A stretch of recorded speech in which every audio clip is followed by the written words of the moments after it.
Shalom teman-teman semuanya, kita bersyukur kita masih bisa berkumpul pada hari ini. Kita melewati tahun 2020 yang penuh tantangan. Kita kembali lagi di tahun 2021. Tentunya harapan kita dunia bisa cepat pulih kembali. Sebelum kita memulai ibadah, mari kita tundukkan kepala, kita saat teduh sejenak. Tuhan Allah Bapa kami berkata di kerajaan surga, terima kasih ya Tuhan karena kasih-Mu, karena anugerah-Mu. Masih bisa berkumpul di sini Tuhan untuk memuji memuliakan nama-Mu.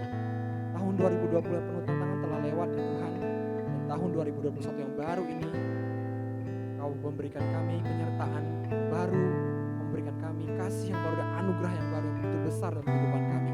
Terima kasih ya Tuhan, kami ingin memuji memuliakan nama-Mu, kami ingin menyembah-Mu, kami serahkan ibadah ini ke dalam tangan-Mu. Terima kasih ya Tuhan, dalam nama Tuhan Yesus kami ucap syukur dan berdoa. Karena Tuhan harapan kita, Dia penyelamat kita, Dialah harapan kita satu-satunya. Ku percaya janji-Mu.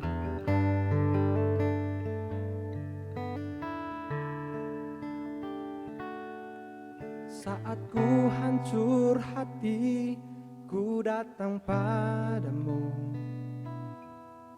Kau beri kekuatan dan beri penghiburan.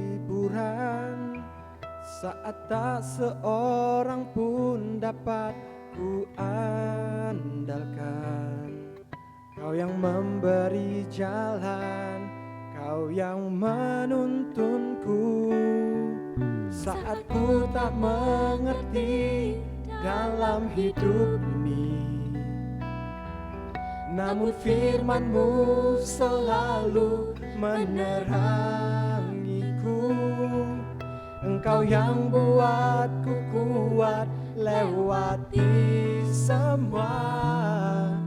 Engkau pertolonganku, tempat harapanku. Tuhan, percaya janji-Mu dalam hidupku. Kau beri kemenangan selalu setia di dalam hidupku.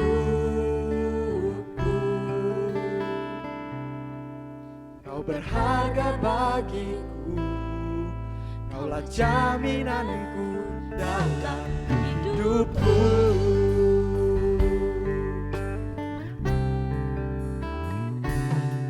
Saat ku tak mengerti dalam hidup ini, namun firman-Mu selalu menerangiku. Engkau yang buatku kuat lewati semua. Engkau pertolonganku, tempat harapanku.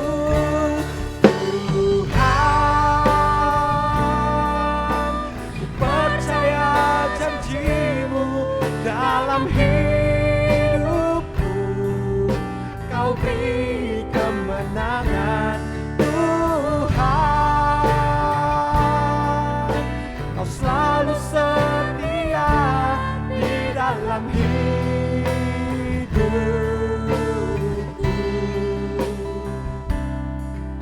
Kau berharga bagiku, Kaulah jaminanku dalam hidupku.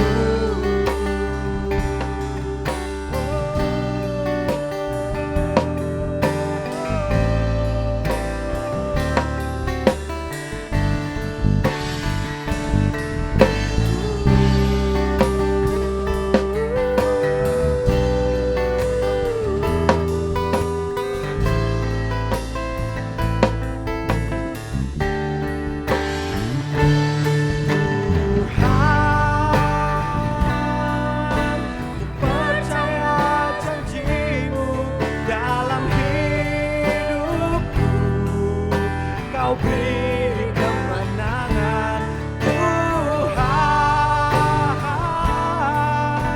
Kau selalu setia di dalam hidupku. Kau berharga bagiku, Kaulah jaminanku dalam hidupku. Berharga bagiku, Kaulah jaminanku dalam hidupku. Ku percaya janji-Mu Tuhan.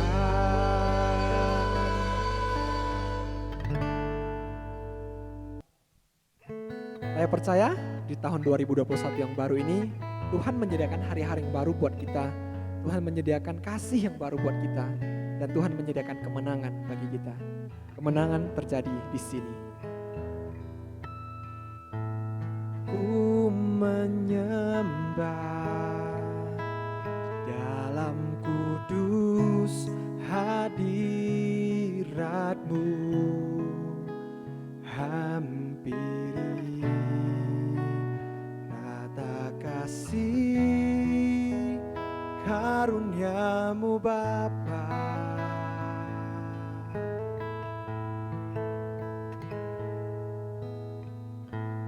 Kekuatanku hanya dalam hadirat-Mu,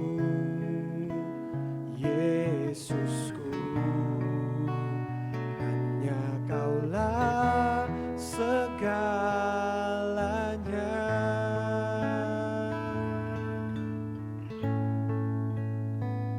Ku yakin Kau hadir di sini. Ku rasakan kuasa yang tak terbatas. Ku yakin Kau nyata di sini. Kemenangan terjadi di sini.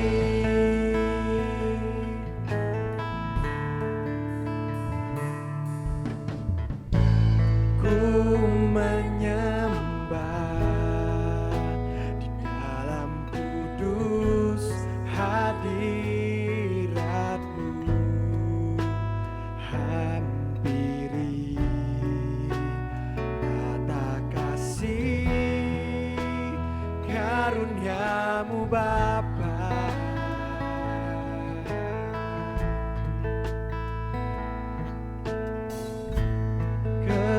Kekuatanku hanya dalam hadirat-Mu, oh Yesusku. Hanya Kaulah segalanya.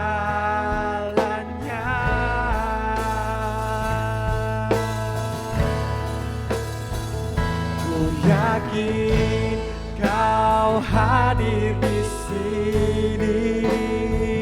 Ku rasakan kuasa yang tak terbatas. Ku yakin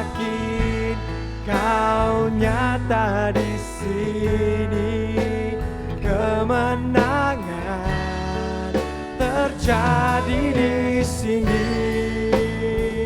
Ku yakin Kau hadir di sini. Ku rasakan kuasa yang tak terbatas. Ku yakin Kau nyata di sini. Kemenangan terjadi di sini.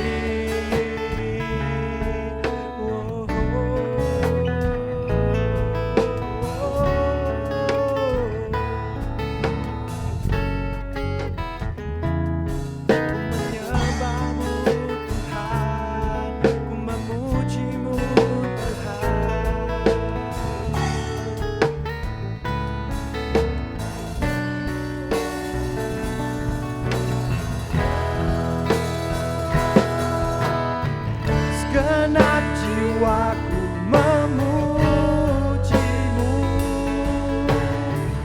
Sungguh besar Kau Yesusku. Segenap hatiku menyembahmu. Kau besar, Kau besar. Segenap jiwaku memujimu. Sungguh besar Kau Yesusku. Segenap hatiku menyembahmu. Kau besar, Kau besar. Kau besar, Kau besar. Oh, yakin Kau hadir di sini. Ku rasakan kuasa-Nya yang tak terbatas. Ku yakin Kau nyata di sini. Kemenangan terjadi di sini. Ku yakin Kau hadir di sini. Ku rasakan kuasa yang tak terbatas. Ku yakin Kau nyata di sini. Kemenangan terjadi di sini. Kesembuhan terjadi di sini. Kelepasan terjadi di sini.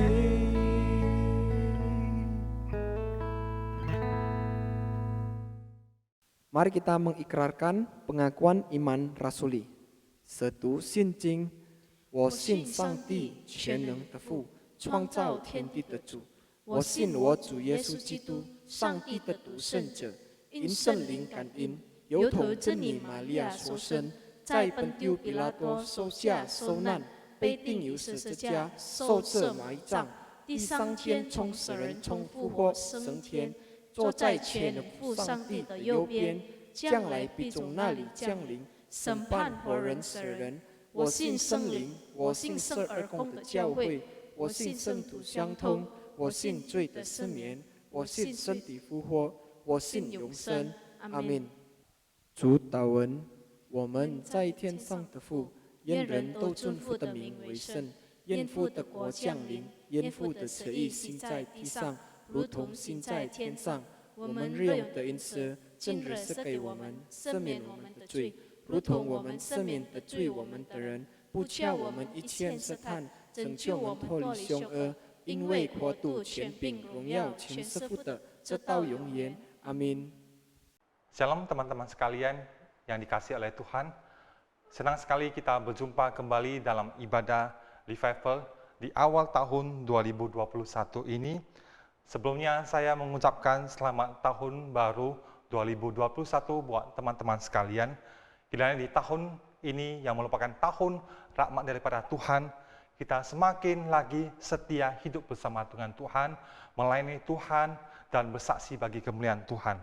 Tema kita pada hari ini untuk kita mengawali tahun 2021 ini adalah The Winner, yaitu Sang Pemenang. Kita akan melihat satu bagian firman Tuhan yang diambil dalam surat Roma, yaitu di dalam Perjanjian Baru, pasal 8 ayat 37. Saya akan membacakan buat teman-teman sekalian. Tetapi dalam semuanya itu, kita lebih daripada orang-orang yang menang, oleh Dia yang telah mengasihi kita. Mari kita bersatu di dalam doa. Bapa kami yang di surga, kami sangat bersuka cita Tuhan, Engkau yang memberikan kami tahun baru, hari baru, dan semangat baru Tuhan. Sehingga memungkinkan kami pada hari ini Tuhan, kami berjumpa kembali dalam ibadah revival. Kami percaya Tuhan ada Roh Kudus Tuhan yang pimpin sertai kami semuanya. Sehingga kami dengan fokus konsentrasi yang baik untuk satu kerinduan mendengar kebenaran firman Tuhan. Hamba-Mu siap menjadi saluran berkat daripada firman Tuhan, kiranya Engkau pakai hamba-Mu yang terbatas ini. Dan melalui firman Tuhan ini, kami semakin dikuatkan. Terima kasih Tuhan, dalam nama Tuhan Yesus kami berdoa dan berserah kepada-Mu. Amin. Teman-teman sekalian, saya percaya bahwa setiap daripada kita ingin menjadi seorang pemenang. Ingin menjadi orang yang sukses atau berhasil, dan mungkin ingin menjadi seorang yang berpengaruh, serta ingin menjadi seorang pemimpin yang hebat. Semua keinginan tersebut sangat baik dan tidaklah salah. Semua itu merupakan keinginan terbesar kita di dunia ini. Mengapa demikian? Karena memang tidak ada satu orang pun yang merancang hidupnya untuk menjadi orang gagal atau menjadi orang yang kalah dalam kehidupannya. Menjadi loser. Tidak mungkin. Mungkin bayangkan kita tentang seorang pemenang itu biasanya adalah orang-orang yang kelas dikategorikan dengan orang-orang yang kelas unggulan, yang kualitasnya di atas rata-rata, yang sanggup meraih prestasi yang baik, mungkin prestasi yang tidak mungkin dilakukan oleh orang-orang biasa saja. Mereka disebut kalangan elit, mereka disebut juara. Nah, firman Tuhan hari ini yang tadi kita baca ini dikatakan kita lebih daripada orang-orang yang menang. Sebagian orang Kristen berpikir yang dimaksud daripada orang-orang Kristen elit, mungkin pemikiran kita ada apa? Oh, mungkin dia berhasil mengalahkan segala percobaan hidupnya. Yang doa-doanya itu senantiasa terkabul. Yang pelayanan itu luar biasa, memberkati banyak orang. Yang kehidupannya, usahanya sukses, hidupnya berkelimpahan, dan sebagainya. Itu kita melihat banyak sekali, ada sebagian mungkin di gereja-gereja ataupun hamba Tuhan yang mengajarkan firman Tuhan seperti itu. Dan kita tahu ini adalah teologi kemakmuran. Tetapi hari ini melalui firman Tuhan, nas yang kita baca, saya menemukan sebaliknya. Dan saya menemukan bahwa tadi nas yang kita baca ini, yang bertulis tentang the winner, pemenang, dikatakan apa? Lebih daripada pemenang lagi. Dan nas ini ditulis secara khusus, itu saya menemukan hanya ada di sebuah ayat yang dikatakan tadi kita baca itu apa? Di kitab Roma. Ayat ini sebenarnya ditulis oleh seorang rasul yang bernama Paulus yang luar biasa dipakai oleh Tuhan. Paulus sengaja menulis, mengatakan, tetapi dalam semuanya ini kita lebih daripada orang-orang yang menang oleh Dia yang telah mengasihi kita. Ayat ini ditujukan kepada jemaat di Roma. Dan kalau kita melihat, kita tidak menemukan surat-surat yang ditulis Paulus ini berbicara tentang pemenang ini ditujukan kepada jemaat-jemaat di tempat lain. Misalnya untuk jemaat di Efesus, Galatia, Tesalonika, dan lain sebagainya. Artinya teman-teman sekalian, jikalau kita mau jujur, maka kita harus mempelajari terlebih dahulu konteks daripada ayat-ayat sebelumnya dan ataupun yang sesudahnya untuk mengerti mengapa jemaat di kota Roma ini Paulus menyebut mereka lebih daripada orang-orang yang menang, lebih daripada pemenang. Saya ambil sebuah contoh, misalnya ilustrasi. Misalnya seorang ibu, ya orang tua ibu, dia menulis surat, mengirim surat atau pesan WhatsApp kepada anaknya yang sedang kuliah di luar pulau, mungkin dari anaknya yang dari Medan itu sedang kuliah di Jakarta, di Bandung atau di Jogja, lagi di luar. Dan ibu ini tahu anaknya ini dari kecil itu sudah punya penyakit bawaan, yaitu kadang-kadang dia bisa apa? Dia bisa kurang darah atau penyakit darah rendah. Maka saya yakin ibunya itu akan menulis, "Nak, kalau bisa kamu makan makanan yang misalnya contohnya apa? Daging kambing, tongseng kambing gitu ya, supaya darahmu bisa naik sedikit, stabil. Jadi kamu bisa apa? Hidupmu itu lebih bergairah, punya tenaga." Tetapi saya percaya kebalikannya, kalau surat itu dibaca, ditulis dan dibaca oleh seorang yang mengirim surat kepada orang yang lebih tua, maka saya yakin efeknya itu berbeda. Karena kita tahu orang tua itu, ataupun orang yang sudah lanjut, itu tidak boleh lagi makan daging kambing. Kenapa? Berbahaya. Bisa darah tinggi, bisa kena stroke. Dari sini kita bisa melihat dari contoh ilustrasi cerita ini, bahwa kita tidak bisa serta-merta langsung mengambil sebuah ayat dan menggunakannya dalam hidup kita tanpa kita mengerti konteks ataupun latar belakangnya. Adalah terlalu naif jika kita merasa sudah layak disebut sebagai pemenang seperti jemaat Roma tanpa mengerti apa yang jemaat Roma hadapi pada masa itu. Teman-teman sekalian, saya akan coba membawa kita untuk masuk dalam mengerti kondisi zaman jemaat Romawi pada saat itu, yaitu pada abad pertama Masehi. Jemaat Roma kita tahu di kota mereka hidup di sebuah kota yang besar pada masa itu, yaitu kota Roma. Kota Roma pada masa itu adalah ibu kota kerajaan negara adidaya dunia itu, yaitu kerajaan Romawi yang begitu besar dan agung. Dan setiap orang itu berpikir pengen suatu hari dia bisa hidup di Roma. Dia bisa berhasil di Roma. Maka ada istilah apa? Banyak jalan menuju ke Roma.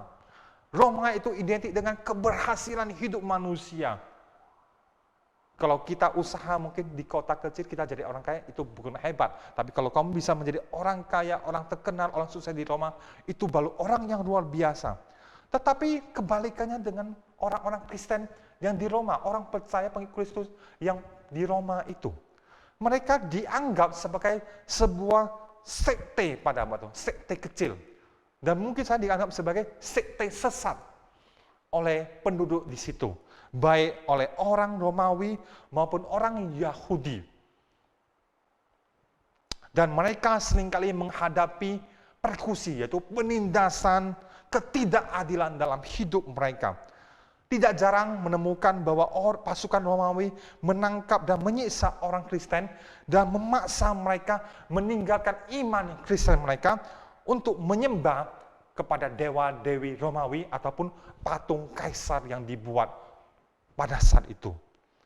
Namun demikian, jemaat Romawi pada saat itu, mereka tetap tabah dan menjaga iman mereka, sekalipun ada di antara mereka yang disiksa, dipukuli, bahkan mati dengan cara diadu dengan binatang buas. Kita tahu ada bangunan Kolosium itu tempat untuk mengadu ya para gladiator dengan ataupun orang-orang Kristen dengan binatang buas, dengan singa ataupun binatang buas yang lain. Kita melihat bahwa oleh karena itu iman jemaat Roma pada saat itu yang tetap teguh sekalipun mereka menghadapi aniaya tersebut. Paulus mengatakan agar jemaat Roma tidak perlu takut karena Allah ada di pihak mereka. Kita lihat di dalam ayat 31 ini. Jika Allah di pihak kita, ada di pihak kita, siapakah yang akan melawan kita? Teman-teman sekalian, ini bukan berarti bahwa Tuhan akan membela jemaat Roma sehingga ketika mereka menghadapi binatang buas, maka binatang tersebut akan jinak atau mungkin mujizat yang lainnya. Akan tetapi Paulus hendak mengatakan bahwa jika Allah ada di pihak mereka, maka sekalipun ada orang-orang yang melawan mereka, bahkan membunuh mereka sekalipun, sesungguhnya mereka sedang melawan Tuhan. Dan penderitaan yang mereka alami itu adalah bukti bahwa mereka sungguh-sungguh memiliki Yesus Kristus dalam hidup mereka. Jadi teman-teman sekalian, dianiaya atau tidak, itu bukanlah hal yang terpenting. Yang terpenting apakah jemaat Roma pada saat itu sudah sungguh-sungguh berjuang dalam iman mereka. Saya ulangi sekali lagi, dianiaya atau tidak itu bukanlah hal yang paling penting. Sama juga dalam kehidupan kita sebagai orang percaya. Yang terpenting apakah kita sudah sungguh-sungguh berjuang dalam iman yang benar, hingga bisa mengenakan pribadi Kristus dalam hidup. Tuhan akan mengaruniakan kemampuan kepada mereka yang berjuang kepadanya. Kita bisa melihat di dalam ayat 32 itu. Dan yang lebih penting lagi, walaupun di dunia ini kelihatannya seperti Tuhan yang kita percayai itu kalah daripada dewa, dibandingkan dengan dewa-dewi Romawi pada saat itu. Tetapi yang terpenting adalah bahwa Tuhan akan membela dan membenarkan umatnya pada hari penghakiman Tuhan itu. Kita tahu sekarang belum waktunya. Mungkin hari ini sama juga. Di dalam kehidupan kita sehari, kita sebagai orang Kristen yang mau jujur, yang mau hidupnya adil, yang hidupnya benar, kita kadang-kadang kelihatan seperti kita kalah dalam menghadapi persaingan dengan orang-orang di dunia ini yang menghalalkan segala cara. Tapi ingat, di hadapan Tuhan, jika kita tetap setia, maka Tuhan akan membela dan membenarkan umatnya. Bukan sekarang. Kejahatan semakin merajalela di dunia ini. Tapi ingat, belum selesai. Suatu hari ada penghakiman yang Tuhan berikan. Oleh karena itu, sama juga. Pengharapan jemaat Roma pada saat itu tidak boleh hanya berhenti bahwa Tuhan Yesus sudah mati bagi dosa-dosa mereka. Tetapi bahwa Tuhan Yesus juga sudah bangkit dari kematian. Sehingga semua orang yang memiliki karakter seperti Kristus juga suatu hari akan bangkit kembali. Itulah janji Tuhan. Kita lihat di dalam ayat 34. Inilah pengharapan jemaat Roma dan juga buat kita yang luar biasa. Sehingga kita tidak lagi memandang dan mencintai dunia yang sementara, yang fana ini. Dunia pun menjadi semakin pudar di mata mereka. Diganti dengan pengharapan kekekalan untuk memerintah suatu hari bersama-sama dengan Kristus. Teman-teman sekalian, oleh karena itu, tidak ada hal apapun yang dapat memisahkan jemaat di kota Roma pada saat itu dengan kasih Kristus. Mereka tetap mengasihi Kristus, walaupun mengalami penindasan, diberlakukan secara tidak adil oleh pemerintah Romawi. Mereka dianggap mungkin masyarakat kelas bawah, ditindas. Mereka mengalami kesesakan, karena harta mereka, apa yang mereka miliki itu, mereka dirampas, disita. Mereka mengalami penganiayaan, dipukuli, dan dianggap pemberontak. Karena tidak mau menyembah dewa-dewi Romawi ataupun menyembah kepada patung kaisar. Mereka mengalami kelaparan. Mereka dijebloskan ke dalam penjara. Mungkin diberi makan sedikit atau ala kadarnya. Mereka mengalami ketelanjangan. Diperlakukan seperti budak yang diumpan kepada binatang buas. Bahkan mereka mengalami bahaya dan pedang sekalipun. Yaitu apa? Kematian yang tidak bisa diprediksi. Ini yang Paulus tuliskan di dalam ayat yang ke-35. Karena iman mereka kepada Kristus, mereka senantiasa dibayangi oleh maut, bahaya maut setiap harinya. Teman-teman sekalian, sekalipun dalam kondisi yang sulit, yang ekstrim seperti itu, jemaat yang ada di Romawi, para orang percaya di Romawi pada saat itu, mereka siap. Mereka siap. Bahkan jika harus mati sekalipun, Mereka lukiskan seperti apa?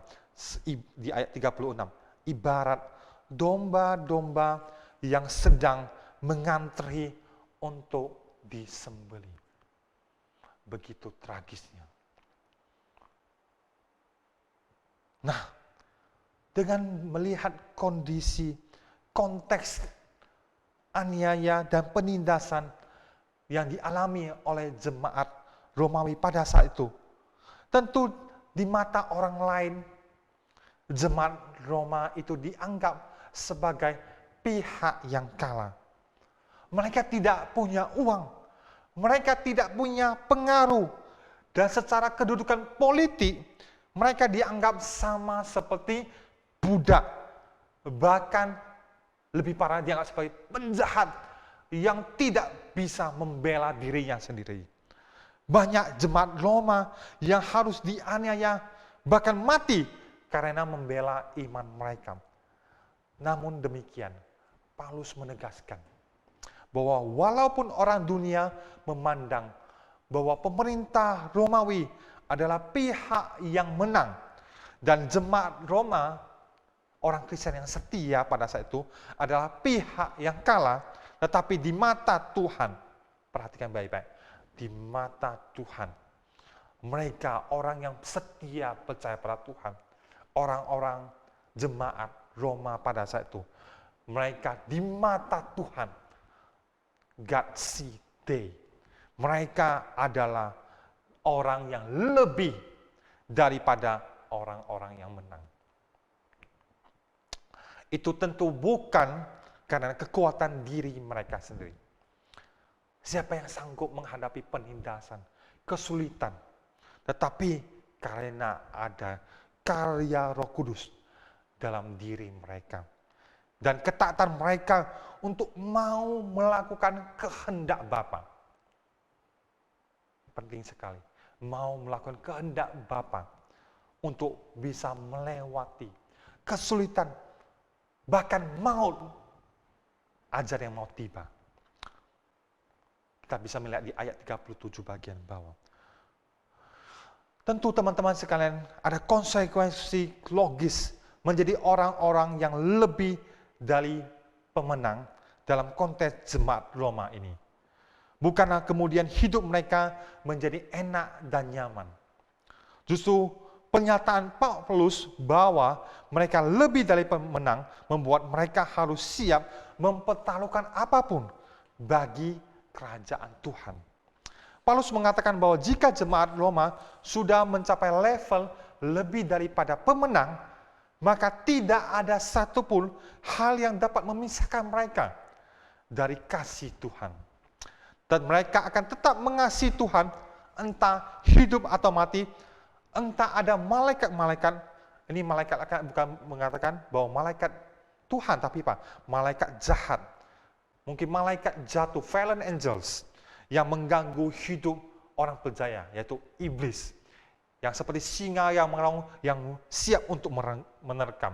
Mungkin saja apa? Pemerintah yang menindas segala hal-hal yang di atas, tinggi maupun di bawah, maupun makhluk ciptaan lain ya dalam lingkungan sekitarnya itu. Tidak akan ada hal apapun yang dapat memisahkan jemaat Roma dari kasih Allah di dalam Tuhan Yesus, sehingga mereka pantas disebut sebagai orang-orang yang lebih daripada pemenang. Teman-teman sekalian, penting untuk kita renungkan. Bagaimana dengan kita? Bagaimana dengan kita yang sudah memasuki tahun baru 2021 ini? Saya yakin sewaktu kita memasuki tahun baru ini, banyak sekali resolusi, evaluasi yang dari beberapa tahun yang lalu, yang sebelumnya sudah kita lakukan, yang mungkin di tahun baru ini, kita punya pengharapan, kita punya impian, kita punya rancangan, kita punya perencanaan yang bagus-bagus, yang indah. Kita pengen kita menjadi orang yang sukses, kita menjadi orang yang berhasil, kita menjadi orang yang menang dalam setiap pertandingan perlombaan ataupun ke hidup yang begitu yang begitu cepat ini. Kita pengen di tahun baru ini, melalui tahun baru ini, kita punya semangat yang luar biasa. Dan mungkin kita menemukan bahwa di dunia, di luar ini kita percaya bahwa menang adalah jikalau kita bisa menyelesaikan semua permasalahan hidup kita. Menang dikatakan suatu kita bisa menerobos setiap kesulitan, tantangan dalam hidup kita. Kita berhasil mendapatkan apa yang kita inginkan di dunia ini. Suatu kita sakit, kita bisa menghapus, kita bisa sembuh, menghapus sumber daripada rasa sakit ini. Tetapi hari ini firman Tuhan melalui Rasul Paulus menasihat kita bahwa semua itu adalah tidak benar. Seseorang yang menang, yaitu seseorang Kristen yang dikatakan sebagai seorang pemenang, yaitu seseorang Kristen yang tekun bertahan menghadapi percobaan hidup. Apakah iman kita sudah teruji dalam kondisi sulit ekstrim seperti apapun? Kita tetap hidup setia kepada Tuhan. Sama juga dalam pelayanan kita. Meskipun di dalam pelayanan kita di Revival, banyak sekali kesulitan, tantangan. Tapi apakah kita tetap setia? Kita tetap komitmen, kita tetap rajin untuk melayani Tuhan. Kita tetap hidup berpadangan Tuhan. Kiranya Tuhan menolong kita, sama seperti jemaat Roma pada abad 1 itu.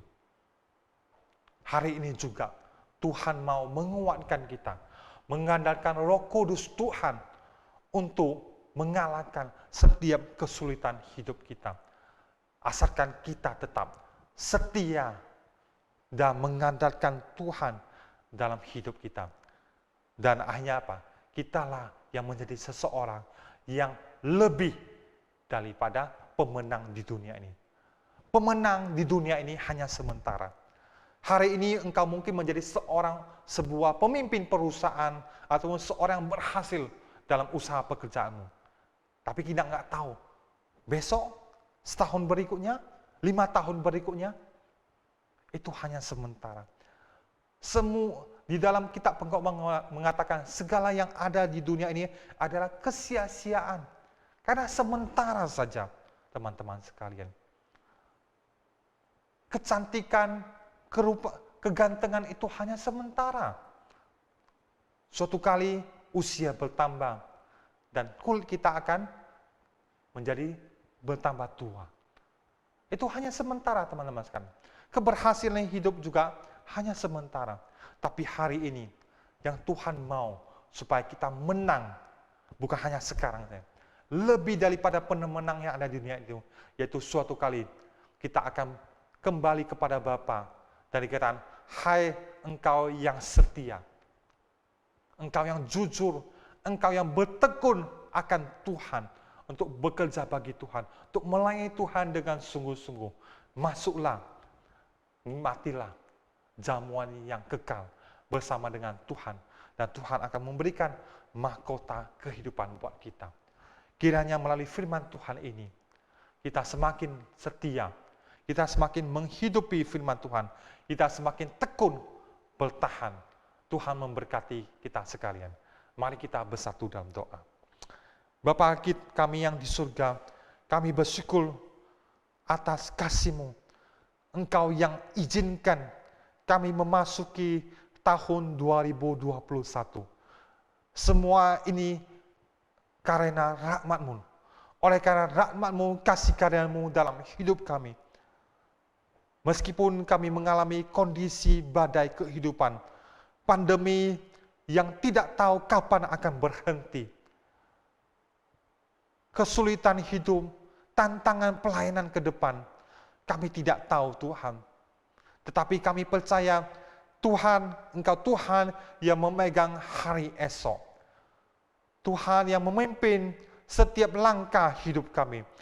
Kami percaya kami tidak akan gentar, kami tetap akan kokoh bersama dengan Engkau Tuhan. Hari ini Tuhan, kami percaya Tuhan, di pandangan dunia ini, kemenangan hanya didapat jikalau berusaha, jikalau bergiat, jikalau bekerja keras, dan akan mendapatkan segala yang diinginkan. Tapi di pandangan Tuhan itu berbeda. Semua yang didapatkan dunia ini hanya sementara. Tetapi jikalau kami meraih Tuhan, meskipun kami mengalami penderitaan, meskipun kami mengalami ketidaknyamanan hidup, meskipun kami mengalami kesulitan hidup, penyakit, penderitaan, kegagalan, tapi kami percaya jikalau kami tetap konsisten hidup berpadan dengan Tuhan, maka Tuhan Engkau akan memimpin kami mengangkat segala kesulitan hidup ini.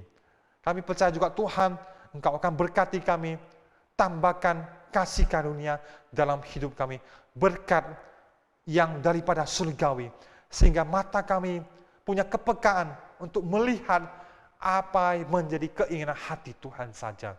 Terima kasih Tuhan, kami berdoa bersama dalam nama Tuhan Yesus yang menjadi juru selamat hidup kami berdoa. Amin. Terima kasih, Tuhan berkati kita sekalian. Have a nice Sunday. Angkat pujian yang ketiga, Let Me Stay.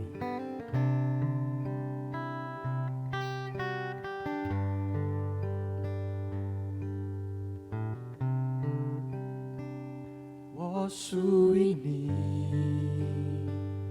你是我永远的福分，只想热夜在一天中献上敬拜，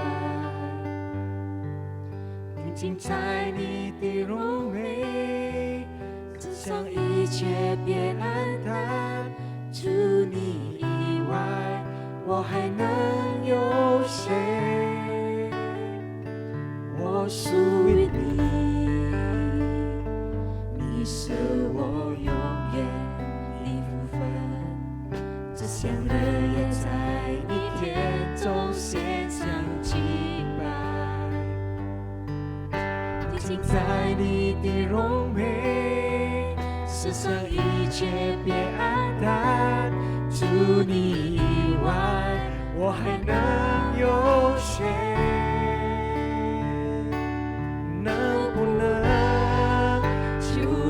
我留在你的同在里，能不能赐我力量，让我更多爱你？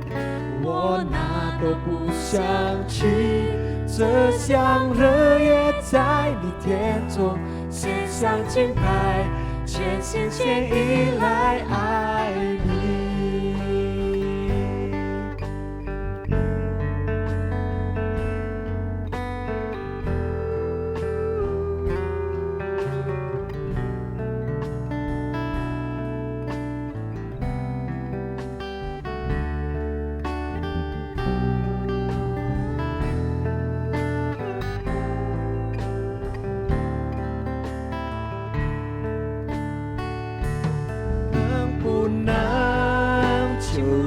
我留在你的同在里，能不能赐我力量，让我更多爱你？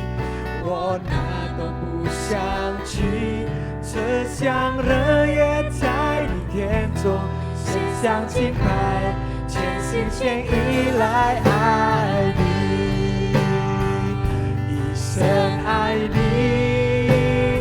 一生敬拜你，一生爱你，一生荣耀你，一生奉献，一生不回头，一生爱你，跟随你，一生爱你。一生敬拜